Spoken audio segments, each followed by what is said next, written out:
We have like 5 minutes tops. Are we gonna do autographs here in this room? Yes. We can pretty much just keep on going then. It'll take us, what, 15 minutes or so to autograph. So we're just gonna keep talking for a while. You with the head. How often do you guys find yourself just in normal, everyday conversations accidentally switching between different characters that you've done before? Minute by minute. It's like Aladdin in here. It's great. Exactly.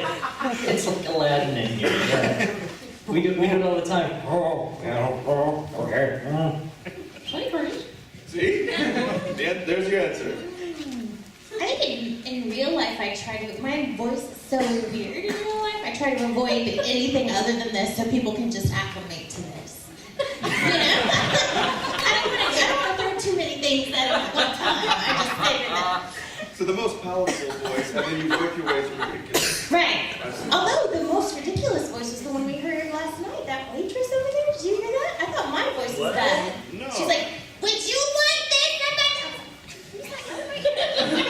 And ear blood everywhere. Would you want some on the side? Yeah. You want some cheese on that? You bet I do here.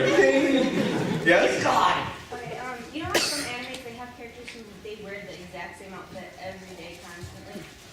If the ruler Yes. if the ruler was like that, what would that be? All three of you guys. This is it. Like, you should see my badge. Literally, this is what I had on last night. Like, look at that. Like, I'm wearing the same hat, the same shirt. So that's my uniform has been painfully exposed. So I'd say practically this. You. I don't know. My uniform would definitely include jeans and boots. I'm wearing my uniform. This is this is it. I got my jeans, my boots, jacket, and stains. From all over the world. Jimmy John's, that's lasagna, Australia, that's New Zealand. They stamp his jeans at Llama. How did that happen? Emu. There. Ermin. Yes, sir. Chris Cason. That's gross. Oh boy.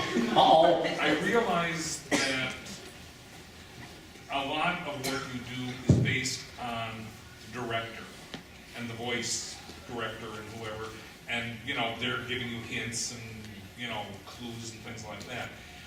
But when you're in that little box, you don't have a lot of room for movement. But how do you come up with a character who's running or who's very active? And let's say you have a character who has like a magic wand. Do you take a pencil in to swing it around to kind of get yourself into the idea of what they're doing? Voice acting is there's another voice actor that I know. His name sounds like Lenny Blake. Sunny Straight.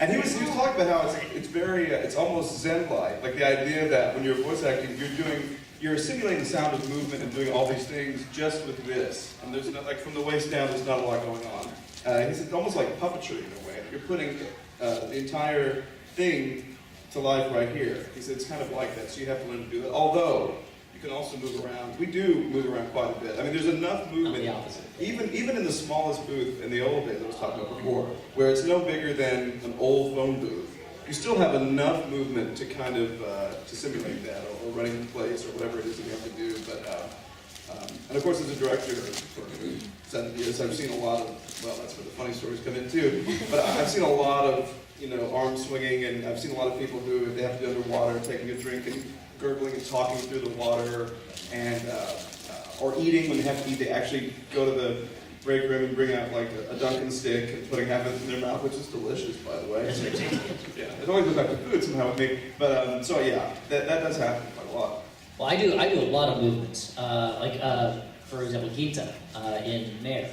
I'm fighting Babo and stuff. I'm in the booth. I'm like, I'm moving around like that. But I'm keeping my mouth here, and I'm moving around because I try to mimic whatever the character is doing. If it's, for example, you can hear my voice as it changes as I pull my arm back. It's stretching a little bit on my vocal cords and it comes back here. So if somebody's stretching back to hit, I'm stretching back to hit. So I'm doing as much as I can, but a lot of times you can't. So for example, when we're running, we're basically hyperventilating for you. And the moms. And that's how a lot of people pass out. But yeah, I do a lot of movement too. But what I find more than anything is that, especially when you are confined, it's the face. So like I'm sure these guys. It used to be in these little whisper rooms where there was one little window over here, so you could kind of hide, so nobody saw how ridiculous you were looking. But now in an ADV, like it's a huge window. You're just there, like it's closer than you guys are to me now, and you have to do your thing, and you cannot be afraid to look like an idiot. Because, I mean, sometimes you have to contort, and you have to do all kinds of crazy things, and you're moving around, and you just look ridiculous. There's no way around it. No. But of course, we're used to it. All inhibition's gone. Yeah. It's out. That's kind of the funny part. So, and the other thing that was still great about voice acting, of course, you could show up in, sweatpants and a Tasmanian devil t-shirt, like whatever you want to wear is the point, flip-flops. And of course, so then you have Pantsless. elastic band. Elastic band. Only. So of course, so then you have people making all these contorted faces and in weird clothes, and yeah, it's kind of nuts. But that's the really fun part about what we do. Like that's the just plastic bags. Like that's the good news. It's very free. It's very fun. So yes. You have so many characters. How do you develop each voice? I mean, without all your voices kind of sounding alike for a while? Well, there's been some talk about that before, like online, but different voice actors where if they do a character that's even remotely close to their speaking voice, as most of them are, with different levels, that they've been, accused. Some people have been accused of sounding the same in everything. Although, frankly, if you listen to the original Japanese tracks, I mean, there are in anime specifically, not in other things, but there are archetypes. Like you have the hero, the villain. Like for example, an anime rule would be if there's a guy with no shirt, huge muscles, and he's 6'4", he will have a low voice. Like just no question, almost no question.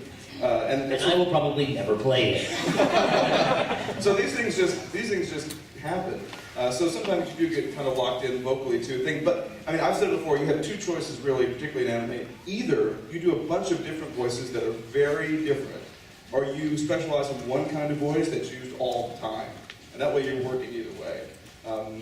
But to try to make them different, that's the part I love about anime. Like for example, on stage, on film, I will never be a 30-foot dragon ever, but in anime I can. So that's like a really fun part. Yeah. So. Yeah, it's like me playing. I get accused of on the internet a lot. A lot of people don't believe this is my real voice. They think I sound like a 30-some-odd-year-old woman, and I just pretend to use this voice. But this is why I'm cast as all these little girls, because for me though, because I do get pigeonholed like that, like I do get that role a lot. It's about finding ways to make this little girl different than that little girl. Like, what is it about this person's personality that's different from this one? Does this one have a lisp? Does this one, over-enunciate her words? Is this one more nasally? Is this one more throaty? Is this, like, you have to, like, pick and mold it, and hopefully this one doesn't sound just like that one. They're always going to be a little similar, because it's you, and you can't really hide you. Right. It's hard. And we'll discuss some of this at my panel, How to Be the Freaking Genius Voice Actor, Step 1, which will be happening later on. Yeah, we better start signing some I stuff. think so. I mean, But we'll be you print it out. We'll be around all weekend too, you guys, and we've got panels. Yeah. When is our panel? Um, I didn't bring my binder. I I'm the bad. don't even have a panel. You should. The answer I have a panel tonight at 9, I believe.